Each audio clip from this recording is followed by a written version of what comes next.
আল্লাহ তাআলার মূল নেয়ামতগুলোর মধ্যে একটা মৌলিক নেয়ামত হলো সময়। সবাই বলেন তো কি? সময়। এখন কটা বাজে? হ্যাঁ, এটা একটা সময়। 1 মিনিট পরে কটা বাজবে? ওটাও একটা সময়। এরপরে 38 বাজবে, এটাও সময়। এরপরে 39 বাজবে, এটাও সময়।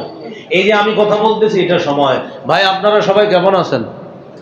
এই যে জিজ্ঞাসা করলাম, এই জিজ্ঞাসা করাটা একটা সময় গেছে, আপনারা জবাব দিয়েছেন আলহামদুলিল্লাহ ভালো আছি, এটা একটা সময়। তো এগুলো হলো সময়। আল্লাহ তাআলার মূল নেয়ামতের মধ্যে অন্যতম একটা মৌলিক নেয়ামত সময়। এই সময়টা আমাদের সামনে আমরা সহজে চিনি।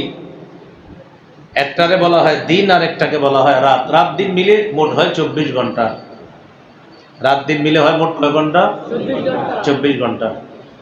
সূরা ইব্রাহিমের 32 থেকে 34 নম্বর আয়াত যে পড়লাম আমি, এই আয়াতগুলোর মাধ্যমে আমার মূল উদ্দেশ্য হলো সময়ের বিষয়ে আপনাদের সামনে গুরুত্ব উপস্থাপন করা।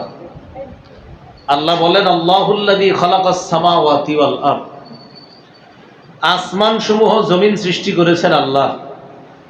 ওয়া আনজালা মিনাস সামাই মাআ, আসমান থেকে তিনি পানি অবতীর্ণ করেছেন। ফাআখরাজা বিহি মিনাস সামারাতি রিজকাল লাকুম, এই পানি দিয়ে তোমাদের রিজিকের জন্য, তোমাদের খাদ্যের জন্য, তোমাদের আহার যোগানের জন্য এই আসমান থেকে নাজিলকৃত পানি দিয়ে আল্লাহ তাআলা বিভিন্ন ফল মূল উৎপন্ন করে দেন।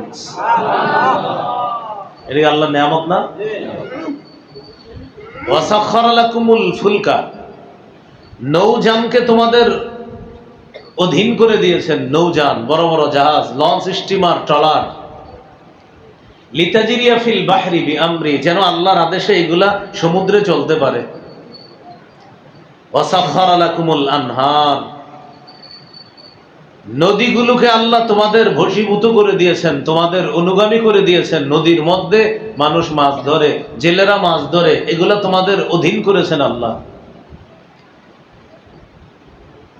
ওয়াসাখখারা লাকুমুশ শামসা ওয়াল কামারা দাইবাইন, চন্দ্র এবং সূর্য এগুলো তোমাদের নিয়োজিত করেছেন তোমাদের জন্য আল্লাহ তাআলা।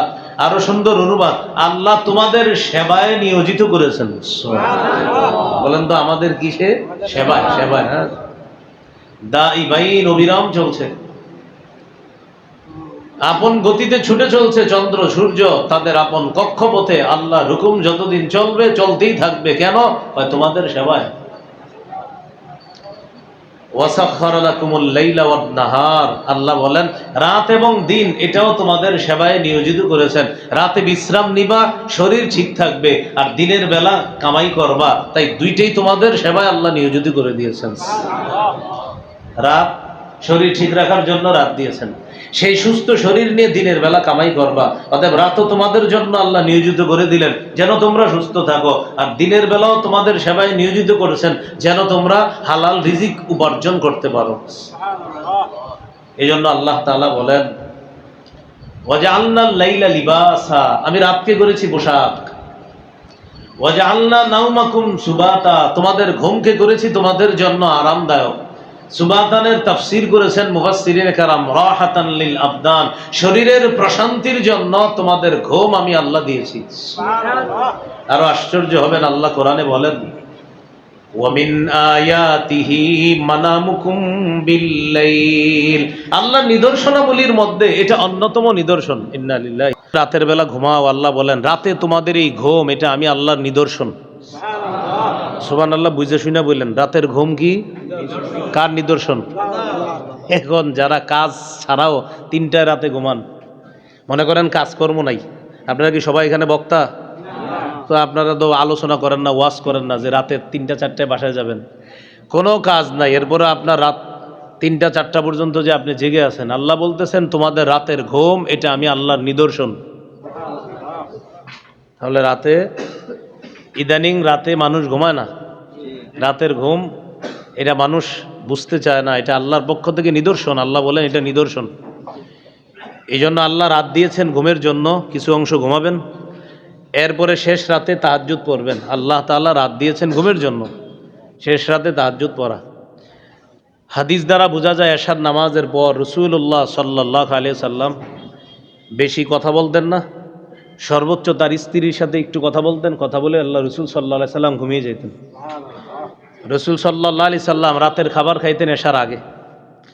এশার আগে খাবার খেয়ে এশার সালাদ আদায় করতেন। এশার সালাদ আদায় করার পর নবীজি কথা বলা পছন্দ করতেন না। আর আমাদের বাংলাদেশে ওয়াজ মাহফিলের মূল পর্ব শুরু হয় এশার পরে। কি বলে বলেন তো? শুরু হয় এশার পরে। হুজুরের দাওয়াত দিতে আইলে যদি বলে ভাই মাগরিবের পরে বয়ান দিন, কাম কই জায়গায় জমি রাত 9টার পরে। কি বলে? রাত 9টার পরে জমি। হাদিস আমাদেরকে শিখায় এশার নামাজের পরে কথাবার্তা না বলা। আমরাই ওয়াজ করে বুঝাই। এখন শ্রোতারা কি বলে? রাত 9টায় তো মাহফিলই জমি, আপনি কি বলেন? এই জন্য আমাদের উপর এটাও একটা হতভাগ্য হওয়ার বিষয় যে আমরা আল্লাহ রসুলের সুন্নাহ মোতাবেক চলতে পারছি না। এটা আমাদের জন্য একটা আফসোস, আমাদের জন্য আফসোসের বিষয়। রসুল্লাহ সাল্লাহ আলি সাল্লাম রাতের বেলা এশার সালাত আদায় করার পর বেশি কথা বলতেন না। স্ত্রীর সাথে বিছানায় বসে একটু কথা বলে আল্লাহ রসুল সাল্লাহ আলি সাল্লাম তাড়াতাড়ি ঘুমিয়ে যেতেন। শেষ রাতে উঠে রসুল সাল্লাহ আলি সাল্লাম তাহাজ্জুদ পড়তেন। রসুল্লাহ সাল্লাহ আলি সাল্লামের এক সাহাবি রাতের বেলা ঘুমায় না, সারা রাত তাহাজ্জুদ পড়ে, আর দিনের বেলা রোজা রাখে। স্ত্রীর খোঁজ খবর রাখে না, মেহমানের খোঁজ খবর রাখে না। সহিহ বুখারীর বর্ণনা, মেহমান আসছে, মেহমান আসার পর পরিবারের লোকেরা লজ্জায় পড়ে গেছে। যাই হোক, যা কিছু পারছে মেহমানের সামনে উপস্থাপন করছে, কিন্তু মেজবান যিনি প্রধান তিনি বাড়িতে নাই। জিজ্ঞাসা করা হলো, ভাই কোথায়? কই উনি কোথায় আছে, কি করে? কই সারাদিন রোজা রাখে, রাতের বেলা তাহাজ্জুদ করে। রসুল্লাহ সাল্লাল্লাহু আলাইহি সাল্লামের সাহাবী, মেহমান সাহাবী অপেক্ষা করতেছে মেজবান সাহাবীর জন্য। মেজবান আসছে, আসার পর বলতেছে তুমিও খাবা আমার সাথে। কয় না, আমি তো রোজা। কয় তুমি রোজা ভাঙো, নফল রোজা তুমি ভাঙো। আমি মেহমান, আমাকে খুশি করার জন্য প্রয়োজনে তুমি নফল রোজা ভাঙার প্রয়োজন হলে ভাঙতে হবে, এখানে না মাসালা আছে, তুমি ভাঙো। মেহমান কোনোভাবেই খাবে না, আমি তোমাকে ছাড়া খাবো না, বুখারীর বর্ণনা। অবশেষে বাধ্য হয়ে মেজবান কি করলেন? রোজা ভাঙলেন, তার সাথে খাইলেন। রাতের বেলা মেজবান তো স্বাভাবিক অবস্থায় তিনি কার সাথে ঘুমাবেন? তার স্ত্রীর সাথে। স্ত্রীর সাথে না ঘুমায়া মেজবান কি করছেন? মেহমানের সাথে একই কামরায় শুয়েছে। মেহমান বললেন, কি ব্যাপার, তুমি আমার সাথে? আপনারে সময় দেওয়ার জন্য আসছি। ঠিক আছে, ভালো কথা। মেজবান রাতের বেলা নামাজে দাঁড়ায় গেছে। মেহমান মেজবানকে বললেন, তুমি ছাড়া আমি ঘুমাবো না, আসো ঘুমাও। ঘুম বাড়িয়ে দিস। ঘুমানোর পর দুজন ঘুমাইতেছে, তো মেহমান সাহাবী আবার খেয়াল রাখে যে আবার কোনোভাবে উঠা যায় কিনা ঘুম থেকে। ভালোভাবে ঘুমাইতেছে, হঠাৎ কোনো কারণে উঠা যায়, আর মেহমান সাহাবী ধরে, এই কোথায় যাও? আমি একটু নামাজ পড়ি। না, আরো ঘুমাও। আবার আপনার ঘুম পাড়াইছে। এইভাবে উনি বারবার উঠতে যাইতে চায়, মেহমান সাহাবী বারবার ওনার ধরে, না আরো ঘুমান। যখন শেষের রাত যখন শেষের দিকে তাহাজ্জুদের সময় হয়েছে, তখন মেজবান উঠলেন, মেহমান বললেন, হ্যাঁ এখন আমিও উঠবো। ঠিক আছে, চলেন। মেহমান উঠলেন, মেজবানও উঠলেন, দুইজন তাহাজ্জুদের সালাত আদায় করলেন। তাহাজ্জুদের সালাত আদায় করলেন, করার পর এরপরে ফজরের নামাজ, ফজর বললেন। মেজবান সাহাবী মেহমানকে বললেন, আমি কিন্তু তোমার নামে রসুল সাল্লাল্লাহু আলাইহি সাল্লামের কাছে নালিশ করব। তুমি আমারে গতকালকে নফল রোজা রাখতে দাও নাই, আর রাতের বেলা আমি তাহাজ্জুদ পড়ি, আজ রাতে তুমি আমারে রাতে বেশি ইবাদত করতে দাও নাই, কিছু সময় তাহাজ্জুদ পড়তে দিছো। সাহাবী সত্যি সত্যি রসুল সাল্লাল্লাহু আলাইহি সাল্লামের কাছে গেলেন। যাওয়ার পর অভিযোগ করলেন, ইয়া রাসূলুল্লাহ, এমন এমন বিষয় আপনার ওই সাহাবী গতকাল আমার বাসায় মেহমান হয়েছে, হওয়ার পর আমারে বাধ্য করছে নফল রোজা ভাঙার জন্য, আমি ভাঙছি। আবার রাতের বেলা আমি ইবাদতে কাটাই, আমার ইবাদত করতে দেয় নাই, উল্টা আমারে এই বয়ান করে দিছে, আমারে বলতেছে। নবীজি সাল্লাল্লাহু আলাইহি সাল্লাম বললেন, তোমাকে যা বলছে সব সত্য কথা বলছে। তোমার স্ত্রীর হক আছে, তোমার চোখের হক আছে, তোমার শরীরের হক আছে। তোমার শরীরের হক, তোমার স্ত্রীর হক, এগুলো তোমার আদায় করতে হবে। তোমার মেহমানের হক আছে, মেহমানের হক তোমার আদায় করতে হবে, এই হক আদায় করবা। তো চোখের হক, এই চোখের হক হলো ঘুমানো, এই ঘুমিয়ে যাওয়া, এটা হলো চোখের হক। আল্লাহ কোরআনে বলেন, তোমাদের ঘুম এটা আমি আল্লাহর নিদর্শন। তো আল্লাহ বলেন, আমি রাত দিলাম, এটা কেন দিলাম? লিবাসা, এটা তোমাদের জন্য আবরণ করে দিলাম। রাতের অন্ধকার স্বাস্থ্যের জন্য অনেক উপকারী, তখন তোমরা ঘুমাবা, আর সেই ঘুম তোমাদের শরীরের জন্য আরামদায়ক করে আমি আল্লাহ শরীরের অসংখ্য রোগ বিমারি থেকে হেফাজত করব। এই জন্য রাতের ঘুম জরুরি। কিছু অংশ ঘুমানো, পরে তাহাজ্জুদ পড়া। মনে আসিনি আমরা কোথায় ছিলাম? ওই যে সূরা ইব্রাহিমের 32 নম্বর থেকে 34 নম্বর আয়াত। শেষে আল্লাহ কি বললেন? ওয়াসাখখারা লাকুমুল লাইলা ওয়ান নাহার, আল্লাহ তোমাদের জন্য রাত এবং দিনকে তোমাদের সেবায় নিয়োজিত করে দিয়েছেন, তোমাদের অধীন করে দিয়েছেন, তোমাদের জন্য বশীভূত করে দিয়েছেন। এর মধ্যে একটা হলো রাত, আরেকটা হলো দিন। ওয়াজআলনান নাহারা মাআশা, আল্লাহ বলেন দিন দিয়েছি মাআশা, তোমরা উপার্জন করবা, কামাই করবা, এই জন্য আমি তোমাদের জন্য দিন দিয়েছি। সূরা নাহলের 12 নম্বর আয়াতে আল্লাহ বলেন ওয়াসাখখারা লাকুমুল লাইলা ওয়ান নাহার, আল্লাহ তাআলা তোমাদের জন্য রাত এবং দিন তোমাদের সেবায় নিয়োজিত করে দিয়েছেন, তোমাদের অধীন করে দিয়েছেন। ওয়াশ-শামসা ওয়াল কমার, সূর্য এবং চন্দ্র। ওয়ান নুজুমু মুসাখখারাতুম বিআমরি, আর নক্ষত্র রাজিগুলা আল্লাহর হুকুমেই তারাও তোমাদের সেবায় নিয়োজিত আছে। আল্লাহ সব বানাইছে, এগুলা তোমাদের অধীন করে দিয়েছেন, তোমাদের সেবায় নিয়োজিত করে দিয়েছেন। সূরা বানী ইসরাঈলের 12 নম্বর আয়াতে আল্লাহ বলেন ওয়াজআলনাল লাইলা ওয়ান নাহারা আয়াতাইন, আমি রাত এবং দিন এই দুইটাকে করেছি নিদর্শন। আয়াতাইন, নিদর্শন করেছি। তাহলে আমরা আজকে একটা সবক শিখি, রাত এবং দিন কি বলেন তো? নিদর্শন। বলেন, রাত এবং দিন কি? নিদর্শন। আল্লাহ বলেন এটা নিদর্শন করেছি তোমাদের জন্য, দুটি নিদর্শন। ফামাহাউনা আয়াতাল লাইল, রাতের নিদর্শন কি করেছি? এটা আমি অন্ধকার করে দিয়েছি। রাতের নিদর্শনটা আমি অন্ধকার করেছি। এই যে রাতটা অন্ধকার, এটাই নিদর্শন। আল্লাহ এটা কি নিদর্শন? গবেষণা করলে অসংখ্য অগণিত নিদর্শন পাইবা যে রাত কেন অন্ধকার। হ্যাঁ, এই জন্য দেখবেন রাতে না ঘুমায় সারাদিন যদি ঘুমান, রাতের ঘুম কাবার হবে না। এই যে কাবার হয় না, আপনি সারাদিন ঘুমাইলো, রাতের ঘুমের যে মজা সেটা সারাদিন ঘুমের মধ্যে পাবেন না। এই যে মজাটা পাও না, এটাই তো আমার নিদর্শন। কারণ রাতে তুমি ঘুমাও না বলে এটার মজা পাইতেছো না, তো বুঝতেছো না এটা কেন নিদর্শন। রাতের 1 ঘন্টা 2 ঘন্টার ঘুম, দিনে 6-7 ঘন্টা ঘুমান আপনি, রাতের 1-2 ঘন্টার সাথে পারবে না। ওয়াজআলনা আয়াতান নাহারি মুবসিরা, আর দিনের নিদর্শন এটাকে করেছি আলোকিত। লিতাবতাগু ফাদলাম মির রাব্বিকুম, যাতে তোমরা তোমাদের রবের অনুগ্রহ তালাশ করতে পারো। আল্লাহ তাআলা সূরা ফুরকানের 33 নম্বর আয়াতে বলেন, সূরা আম্বিয়ার 33 নম্বর আয়াতে বলেন ওয়া হুয়াল্লাযী খালাকাল লাইলা ওয়ান নাহার, আল্লাহ তাআলা সৃষ্টি করেছেন রাত এবং দিন। আল্লাহ তাআলা সৃষ্টি করেছেন রাত এবং দিন। এবার দেখেন সূরা আলী ইমরানের 27 নম্বর আয়াতে আছে, এটা আপনারা অনেকে পারেন। তুলিজুল লাইলা ফিন নাহারি ওয়া তুলিজুন নাহারা ফিল লাইল, তুলিজুল লাইলা ফিন নাহার, আল্লাহ আপনি রাতকে দিনের মধ্যে প্রবেশ করান, আবার দিনকে রাতের মধ্যে প্রবেশ করান। এটা কিভাবে? এখন গরমকাল না শীতকাল? গরমকাল। গরমকালে মাগরিবের নামাজ পড়লেন 7টা 2, 7টা 3 বা 7টা 5 দাঁড়াইলেন আজকে, তাহলে 7টা বাজে গরমকালে আমরা মাগরিব পড়তেছি। শীতকালে আপনি যান, শীতকালের 7টা যখন হবে তখন আপনারা ঘোষণা করবেন মাইকে, ইনশাল্লাহ আমাদের দ্বিতীয় আলোচক বাদ এসে আলোচনায় বসবে। হ্যাঁ, 7টায় ঘোষণা করে দিবেন, কারণ একটু পরে এসার নামাজ। তাহলে দেখেন তো আল্লাহ বলতেছেন রাতকে দিনের মধ্যে প্রবেশ করায়, রাতকে দিনের মধ্যে আল্লাহ তাআলা প্রবেশ করায়।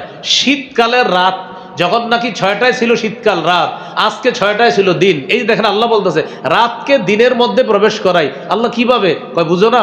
শীতকালে ঘড়ির মধ্যে তাকাও, 5টা 5:30 6টা 6:30, এই 6:30টায় শীতকালে দেখবা রাত, 6টায় দেখবা রাত, সন্ধ্যা হয়ে গেছে। আর গরমকালে 6টা বাজে দেখবা দিন। এই যে রাতকে দিনের মধ্যে ঢুকাই দিলাম। এই জন্য শীতকালের শুরু সময় আর শেষ সময়, শীতকালের শুরু এবং শেষ, শুরুটা দেখবেন শীতকালে সুবহানাল্লাহ 6টা, কয়টা? 6টা। আবার শেষ হয় কয়টার দিকে? সুবহানাল্লাহ 5টা। তো 6টা আবার 5টা। আবার গরমকালে আপনি দেখেন, গরমকালে আমরা 4:30, 5:10 সূর্য উদয় যদি হয়, 5:10 সূর্য উদয় হয়। শীতকালে 5:10 তখন কি বলি? ঘড়ির দিকে তাকা, হ্যাঁ আর একটু পরে ডাক দিও আল্লাহুম্মা বিসমিকা আমুতু আহিয়া। হ্যাঁ, তো 5:10 আল্লাহুম্মা বিসমিকা আমুতু বলার সুযোগ থাকে। এটা আল্লাহ বলেন এটা আমার নিদর্শন, এটা তুমি চিন্তা করো, গবেষণা করো, এটা আমি আল্লাহর নিদর্শন। হঠাৎ যে একই সময়কে আমি আল্লাহ কখনো রাত বানাই, আবার ওই সময়টাকে আমি আল্লাহ দিন বানাই, হ্যাঁ এটা আমি আল্লাহর নিদর্শন। এই নিদর্শন তোমাদের জন্য আমি রেখেছি, তোমরা যাতে উপদেশ সবক গ্রহণ করতে পারো। এই কথাটা সূরা আলী ইমরানের 190 নম্বর আয়াতে আল্লাহ বলছে, ইন্না ফি খালকিস সামাওয়াতি ওয়াল আরদি ওয়াখতিলাফিল লাইলি ওয়ান নাহার ওয়াখতিলাফিল লাইলি ওয়ান নাহারি লাআয়াতিল লিউলিল আলবাব। নিশ্চয় আসমান জমিনের সৃষ্টির মাঝে এবং রাত এবং দিনের পরিবর্তনের মাঝে, রাতের পরে দিন, দিনের পরে রাত, এটার মাঝে লাআয়াতিল লিউলিল আলবাব, আল্লাহ বলেন যারা জ্ঞানী তাদের জন্য নিদর্শন রয়েছে। জ্ঞানীদের জন্য কি রয়েছে? এবার বলেন, রাত দিন কার সৃষ্টি? রাত দিন কার নিদর্শন? রাত দিন জ্ঞানীদের জন্য। রাত দিনের মধ্যে কি রয়েছে? নিদর্শন। এই রাত দিনকেই বলা হয় সময়। বলে রাত দিনকে কি বলা হয়? সময়। এখন রাত না দিন? এটাই সময়। এরপরে আসবে দিন, এটাই সময়। রাত দিন 24 ঘন্টা মিলে এটাই সময়। তাহলে সময় এটা আল্লাহ তাআলার মৌলিক নিদর্শনাবলীর মধ্যে একটা নিদর্শন। মনে আসেনি? আল্লাহ তাআলার নেয়ামত প্রথমত কয় প্রকার? 2 প্রকার। একটা শাখা নেয়ামত আর একটা মূল নেয়ামত। আল্লাহর যে মূল নেয়ামত গুলা, এই মূল নেয়ামতের মধ্যে একটা মৌলিক নেয়ামত হলো সময়। যেই সময়গুলো আল্লাহর জিকিরের মধ্যে কাটাইছেন সেই সময়টাও চলে যাবে। যেই সময় আপনি নাফরমানির মধ্যে কাটিয়েছেন সেই সময়টাও চলে যাবে। এজন্য আরবিতে একটা প্রবাদ আছে, আল ওয়াক্তু কাস-সাইফ, সময় হলো তরবারির মতো, ইল্লাম তাকতাহু কাতাক। সময় হলো এমন তরবারি, এটারে যদি তুমি নিয়ন্ত্রণ করতে না পারো, কত আকা, ও তোমারে কেটে ফেলবে। সময় এমন তরবারি, ওরে যদি তুমি নিয়ন্ত্রণ করতে না পারো, ওরে যদি কাটতে না পারো, ও কিন্তু তোমাকে কেটে দিবে। সময় যারা কাজে লাগাইলাম, সময় আমাকে দামি বানায় দিবে। সময় যারা কাজে লাগাবো না, সময় আমারে ধ্বংস করে ছাড়বে। এজন্য আরবি প্রবাদটা দেখেন তো কি, আল ওয়াক্তু কাস-সাইফ, সময় তরবারির মতো, ইল্লাম তাকতাহু, এটাকে যদি তুমি কাটতে না পারো, কত আকা, সময় তোমাকে কেটে দিবে। সময় আপনাকে হিরো বানাবে, সময় আপনাকে আল্লাহর ওলি বানায় দিতে পারে। আবার এই সময় আপনি সঠিকভাবে ব্যবহার না করার কারণে আপনি নাফরমান হয়ে যেতে পারেন। সময় খুব দামি জিনিস। আল্লাহ আমাদেরকে সময়গুলা কাজে লাগানোর তৌফিক দান করেন। তাহলে রাত দিন কার নিদর্শন? আল্লাহর নিদর্শন। সহিহ বুখারীর বর্ণনা, রাসূলুল্লাহ সাল্লাল্লাহু আলাইহি সাল্লাম বলেন, নি'মাতানে মাকবুনুন ফীহিমা কাসীরুম মিনান নাস আস-সিহহাতু ওয়াল ফারাগ। দুটি নিয়ামতের ব্যাপারে মানুষ বোধহয় উদাসীন, মানুষ ধোকার মধ্যে আছে। দুটি নিয়ামতের ব্যাপারে মানুষ, দুটি নিয়ামতের ব্যাপারে ধোকার মধ্যে আছে। একটা হলো আস-সিহহা, সুস্থতা, আর একটা হলো আল ফারাগ, অবসর সময়। সুস্থ থাকলে ইচ্ছা মতো নাফরমানি করে, আর মনে করে কি ঠিক আছে এখন আসি, যা করার এখনই করে নি, ইনশাল্লাহ দাড়িগুলা পাকলে নামাজ রোজা শুরু করবো। হ্যাঁ, সুস্থ আছে এই জন্য যত নাফরমানি করার করি, যখন আমার দাড়ি পাকবে তখন ইনশাল্লাহ নামাজ রোজা শুরু করবো। কারণ দাড়ি পাকবে, আমি তো নিশ্চিত আমি বুড়া হবো, আমার দাড়িও পাকবে, আর আমি তখন নামাজ রোজা শুরু করবো। অথচ ওনার নাতিও মারা যাওয়ার হিস্টোরি আছে। ওনার নাতি মারা যাওয়ার হিস্টোরিতে আছে, ওনার নাতি মারা গেছে, নাতনি মারা গেছে, কিন্তু উনি অপেক্ষায় আছে দাড়ি সাদা হবে, তারপর ইবাদত করবে। রাসূল সাল্লাল্লাহু আলাইহি সাল্লাম বলেন, সুস্থতা, এটার মধ্যে মানুষ অনেক ধোকার মধ্যে আছে। আর একটা অবসর সময়। মানুষ যখন অবসর সময় পায়, তখন সাংবাদিক জিজ্ঞাসা করে, অবসরে আপনি কি করেন? মিউজিক শুনি অথবা পরিবার নিয়ে সিনেমা দেখে কাটাই। মনে করেন কোন সেলিব্রিটিরে সাংবাদিক প্রশ্ন করে, কি করেন অবসর সময়? তো এই তো মিউজিক শুনি অথবা পরিবারকে নিয়ে সিনেমা দেখি, রেস্টুরেন্টে খাই, এরপরে বাসায় চলে আসি। চিন্তা করেন মুসলমান অবসর সময় কিভাবে কাটায়? জবাব দিল কি, এই মিউজিক শুনি, সিনেমা দেখে কাটাই পরিবারের সাথে। ওই অবসর সময়, একটা সুস্থতা আর একটা অবসর সময়, এই দুইটা নেয়ামতের মধ্যে মানুষ ধোকার মধ্যে আছে। মানুষ নাফরমানি করে আর চিন্তা করে আমি মনে সঠিক কাজ করতেছি। আমি গুরুত্বপূর্ণ একটা বিষয়ের দিকে যাচ্ছি, খুব ভালো করে শুনবো আমরা। তাহলে সময় এটা তরবারির মতো, এটারে যদি না কাটতে পারি ও কেটে দিবে আমাদেরকে। আমরা যদি এটা কাজে লাগাই, সেটা কাজে লাগাবে। আজকে যারা তরবিয়তি করছে আসছে, ওরা ওদের সময়টা কাজে লাগিয়েছে। আপনারা যারা আসতে পারছেন, আপনারা যে যুবকগুলো আসছেন, আপনারা আরো এরকম 2000 যুবক তাশকিল করে আনতে হবে। আপনারা আজকে যারা আসছেন, নতুন করে অন্যদেরকে আপনারা আনতে হবে এইভাবে। কারণ ওদের এই সময়গুলো যেন আপনাদের মতো কাজে লাগে। সকাল সে 8টা থেকে আপনারা এখানে আছেন, মাশাআল্লাহ কোনো না কোনো আমলের মধ্যে আছেন, হয়তো জিকিরে ছিলেন, না হয় তিলাওয়াতে ছিলেন, না হয় একজন ওস্তাদ আপনাদেরকে পড়াইছে, 13টা গ্রুপ হয়েছে, একজন ওস্তাদ আপনাদেরকে পড়াইছে, আপনারা পড়ছেন, ওস্তাদও সওয়াব পেয়েছে, আপনারাও সওয়াব পেয়েছেন। শুধু কি সওয়াব? বুখারীর হাদিস, তিরমিজির হাদিস, আল্লাহ রসুলের ভাষণ, তোমাদের মধ্যে সর্বোত্তম ওই ব্যক্তি যে কোরআন শিখে অন্যকে শিখায়। বিশ্বাস করেন আজকে এখানে বৈশা হুজুর হয়তো আপনাদেরকে পড়াইছে আলহামদু, বারবার পড়াইছে আলহামদু আলহামদু, আলাম তারা আলাম তারা, কুল কুল কুল কুল, আপনি বলছেন কুল, হুজুর পড়াইছে কুল, আপনি বলছেন কুল, হুজুর পড়াইছে কুল। আল্লাহ রসুলের হাদিস। এই যে দুই পক্ষ এমন করতেছে, আর আমরা যারা দূর থেকে দেখি ভাবি কি তোর এই বেটা কি করতেছে সারাক্ষণ কুল আর কুল, কুল আর কুল। কিন্তু নবী বলতেছেন আমি নবী কিন্তু তাদেরকে সর্বোত্তম বলে ঘোষণা করলাম। আমার আপনার কাছে মনে হয়েছে কুল কুল, আর আল্লাহ রসুল বলেন সর্বোত্তম। কেন জানেন? ওই সময় কাজে লাগাইছে। এখন এই সময় আমরা যারা নষ্ট করি, সেই সময় নষ্ট করার একটা রমরমা আয়োজন কখনো সিজন ভিত্তিক হয়, কখনো বছর ভিত্তিক হয়, একটা রমরমা আয়োজন হয়। কিছু আয়োজনের নাম থাকে বিপিএল, কিছু আয়োজনের নাম থাকে পিএসএল, কিছু আয়োজনের নাম থাকে আইপিএল, কিছু আয়োজনের নাম থাকে ফিফা, কিছু আয়োজনের নাম থেকে আইসিসি, আরও বিভিন্ন নাম থাকে। এ আয়োজন যারা করে ওদের মূল উদ্দেশ্য শুধুমাত্র অর্থ, আর অর্থ কারি অর্থ দিয়ে ওদের পকেট ভারী করা, আর আমাদেরকে কিছু ধোকার মধ্যে কিছু সময়ের জন্য ফেলে রাখা। এই আয়োজনগুলো যারা করে ওদের কিছু টার্গেট থাকে, এর মধ্যে অন্যতম টার্গেট আমরা যারা বোকার মতো আছি, এই আমাদেরকে ওরা কি করবে? কিছু ধোকার মোহের মধ্যে ভালায় রাখবে কিছুদিন, এটা হলো ওদের টার্গেট। এখন আমাদের এই সময়গুলা এইভাবে আমাদের থেকে ছিনতাই করার একটা ষড়যন্ত্র চলে। এটা কখনো সিজন ভিত্তিক হয়, কখনো 5 বছর 4 বছর পরে হয়, কখনো এটা 2 বছর পরে হয়। এইভাবে আপনার বিভিন্নভাবে আমাদের সময়গুলা ছিনতাই করার ষড়যন্ত্র চলে। বিশেষ করে মুসলমানের সন্তানদের সময়গুলা নষ্ট করতে পারলে তারা সফল। আল্লাহ আমাদেরকে সচেতন হওয়ার তৌফিক দান করেন। এখন আমি যে আলোচনাটা ঢুকবো, এই আলোচনা শোনার পর আমাদের মাঝে কিছু শিক্ষিত মহল আছে যারা জেনারেল লাইনে শিক্ষিত, তাদের একটা কমন ডায়লগ আছে, হুজুর সব জায়গায় কেন ইসলাম টেনে আনেন? বলেন তো বাংলা বাক্যটা কি? সব জায়গায় কেন ইসলাম টেনে আনেন? এই কথার উত্তরে আমাদের জবাব হলো, আমার পরিচয় যদি হয় আমি মুসলমান, তো আমার সব জায়গায় ইসলাম টেনে আনতেই হবে। আমার পরিচয় কি? যদি আমি বলি যে আমি একজন মুসলিম, তো আমার সব জায়গায় ইসলাম লাগবে। যদি বলেন আপনি মুসলমান না, তো আমরা তো আপনার বলবো না আপনার সব জায়গায় ইসলাম লাগবে। যদি বলেন ভাই আপনার নাম কি? আব্দুর রহিম, আপনি মুসলমান? হ্যাঁ, তো আপনার সব জায়গায় ইসলাম লাগবে। আপনার ব্যক্তি জীবন, পারিবারিক জীবন, সামাজিক জীবন, অর্থনৈতিক জীবন, রাষ্ট্রীয় জীবন, আন্তর্জাতিক জীবন, আপনার জীবনের চলা ফেরা, ওঠা বসা, শোয়া, ঘুমানো, বাথরুমে যাওয়া, বাথরুম থেকে বের হওয়া, আপনার নাম যদি হয় আব্দুর রহমান, আর আপনি যদি মুসলমানের সন্তান মুসলমান হন, তাহলে আপনার বাথরুমে যাওয়া, বাথরুম থেকে বের হওয়া, সেখানেও ইসলাম লাগবে। ইসলাম আপনার সব জায়গায় লাগবে। কেন জানেন? কারণ আপনি মুসলমান। তাহলে বলেন তো, আপনারা জবাব দিয়েন এখন থেকে। আপনাদেরকে যদি কেউ বাইরে বলে এই মিয়া সব জায়গায় ইসলাম কেন টেনে আনেন, উত্তরে বলবেন আপনি মুসলমান নি। যদি বলে হ্যাঁ আমি মুসলমান, বলবেন তো আপনার সব জায়গায় ইসলাম লাগবে। হ্যাঁ, অনেকে ইসলাম মানে পালন করতে পারে না, তাদের জন্য আমরা দোয়া করি। এই বেচারা বুঝে যে আসলে আমি অন্যায় করতেছি, সেও আশা করি ফিরে আসবে।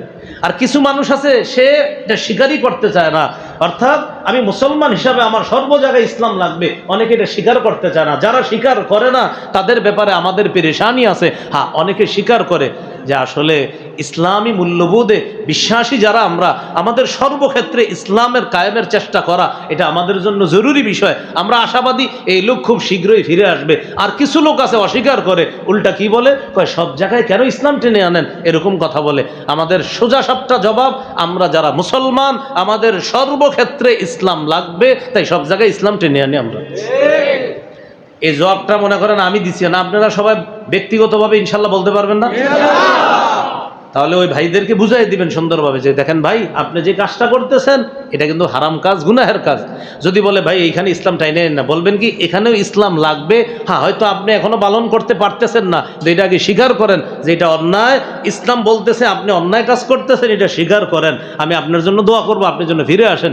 এটা আগে মুখ দিয়ে স্বীকার করেন, আগে মুখ দিয়ে এটা স্বীকার করান। অনেক মানুষ আছে স্বীকারই করতে চায় না। পর্দার বিধান সুন্নত, ওয়াজিব, নফল না ফরজ? ফরজ।